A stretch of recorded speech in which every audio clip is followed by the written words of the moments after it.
When I think of fencing, I think of Robin Hood. This swashbuckling hero fought his enemies for the good of the people.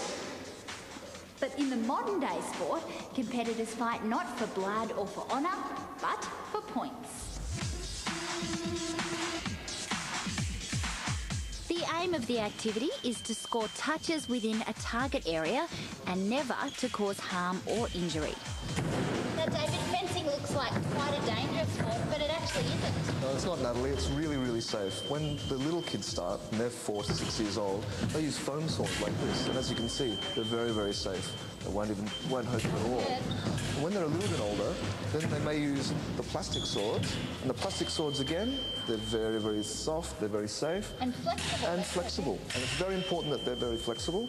And then it's only when they've got up to a certain level that they'll use the proper steel swords, which are made of steel and titanium alloy, which is, again, flexible, and it won't break unless it's really, really pushed. So safety is a really, really big factor in our sport. Now, obviously, the protective equipment is, or the clothing that we're wearing is also very important to make it is. When we're fully kitted out for competition, you'll have many, many layers. Like underneath, you can see, you've got a plastic chest protector, then you've got another layer of protective Kevlar material, which is the same material they use in bulletproof vests. Really? And then another layer of your fencing jacket, again made of Kevlar, and then there's our scoring electric jacket on top. Then you have a mask, and the mask is made of stainless steel and has more Kevlar. So again, it's literally bulletproof.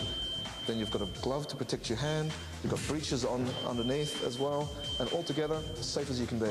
I do feel very safe. Fencing is such a fast-paced sport that judges have quite a tough time scoring. So to ensure that no touches are missed, electric scoring machines are used. Chris, how does the machine work? Well, basically each fencer wears a metal jacket and carries an electric sword, and when both touch on the left side, a red light will light up, and when they both touch on the right-hand side, a green light will light up. So we've got Team Red and Team Green. So what happens if you touch outside the vest? Well, then there's no circuit being completed, so on either side, a yellow light will light up. Right. Jake, how long do the matches go for? Well, depending on the levels, they go for different amounts of time. Some go for 3 minutes or until 5 hits are scored, or for 9 minutes until 15 hits are scored. Well, guys, I think you've got about 3 minutes left to go, so I might get out of the way. Fencing requires strength, speed, balance, and the only thing that's sharp in this game is the player's mind. I'm told a good strategy is the most important part of the sport.